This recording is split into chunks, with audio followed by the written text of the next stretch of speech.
Hi, so today I wanted to spend some time talking about intrusive thoughts. So I work with a lot of clients who experience OCD, and it's not the OCD that you often see. So I'm talking about the real pure O, as it's been called. So it's when we're just talking about these intrusive thoughts, and everyone has intrusive thoughts. So it could be that when you're driving, you might think, oh, what if I drove into that? Or it could be when you're talking to someone, or what if I said X, Y, Z? Or even, what if I took all my clothes off?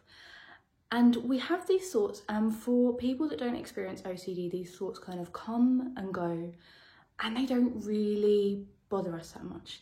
However, people with the pure O side of OCD, these thoughts are so overwhelming.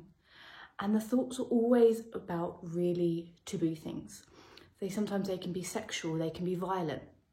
And they are the things that we don't want to think about, but our mind makes us believe that these thoughts are true and that we really want to do them. However, they are just thoughts. One of the clients I work with, one of her taglines that she finds really helpful is to say, it's not me, it's the OCD. And those thoughts that the people have, they trick you. So if you're holding a newborn, you may get an intrusive thought of, let's just drop the baby. And we know we are not going to do that. But our thoughts make us believe that's what we want to do. In terms of sexualizing things, they make us feel, we think about things. You'll be in a situation and you'll think about the person naked. You think about what would happen if you kissed them, if you started having sex with them. But it's not what we want to do, it's our thought. It could even be really violent, like what would happen if I just headbutted that person right now? And these thoughts are so intrusive, we've got no control over them. But the issue that we need to speak about it, because people think OCD is about cleaning things, it's about ordering things, which it is, but it's also about those real obsessions that don't always lead to compulsions. And the good thing is that something can be done about it. So just to really make it clear, these thoughts are not what you actually want to do. There's something called thought action fusion. So the idea is if we have a thought, and that thought, we have about 60,000 thoughts a day. But the difference is that there isn't the action fusion with these OCD thoughts. So I could have a thought that I want to have a drink. So had that thought, action, the fusions come together,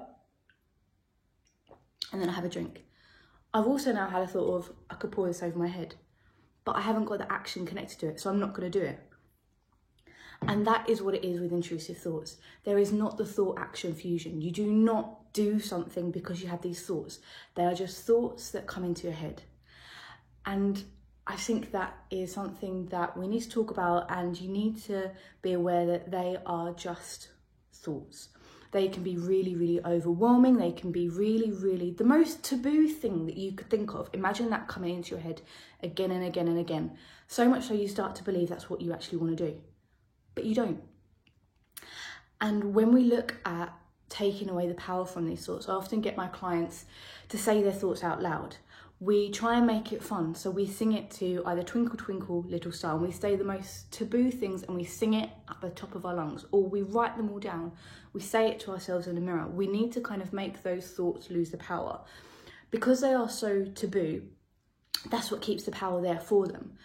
But by you knowing that you can take the power away through doing something like that, saying them out loud, writing them down, or even doing ERP, so exposing ourselves to triggers that are going to make us think certain things. So if it's a sexualized thought, you may avoid of seeing any pictures of anyone in a bikini, for example. So what you would do is we would make a hierarchy, and then you would look at people in bikinis and you would stare at them. You would allow these thoughts to come into your mind, and then by you sitting there, you sit there until your anxiety subsides, which can take around 20 minutes or sometimes more. But by doing that, you're showing that there isn't that action fusion. What your mind's telling you what to do, you realise by sitting it, exposing yourself to the triggers, you realise that you don't want to do what your brain's telling you to do, because it's lying. And that is kind of something that is really helpful. So you exposing yourself to triggers, realizing that the thoughts aren't actually true, or you write them down, say them out loud, sing them. So I just really wanted to jump on here because I've got a few clients with this at the moment and they find it really, really tough. And they think, particularly because when they say they've got OCD, no one really understands what it is. And I just wanted to share this message on behalf of my clients because it is something which is crippling, really, really overwhelming. But the key things to remember are your thoughts are not real. Remember the thought, action, fusion. And if you get them, say them out loud, write them down, make them lose their power, because the thing that keeps them there is because you think that they're true or you think they could be true. And you need to learn that you're in control of them. They are not in control of you. I really, really hope that's been helpful. Thank you for sticking with me to the end and I hope you have a great day.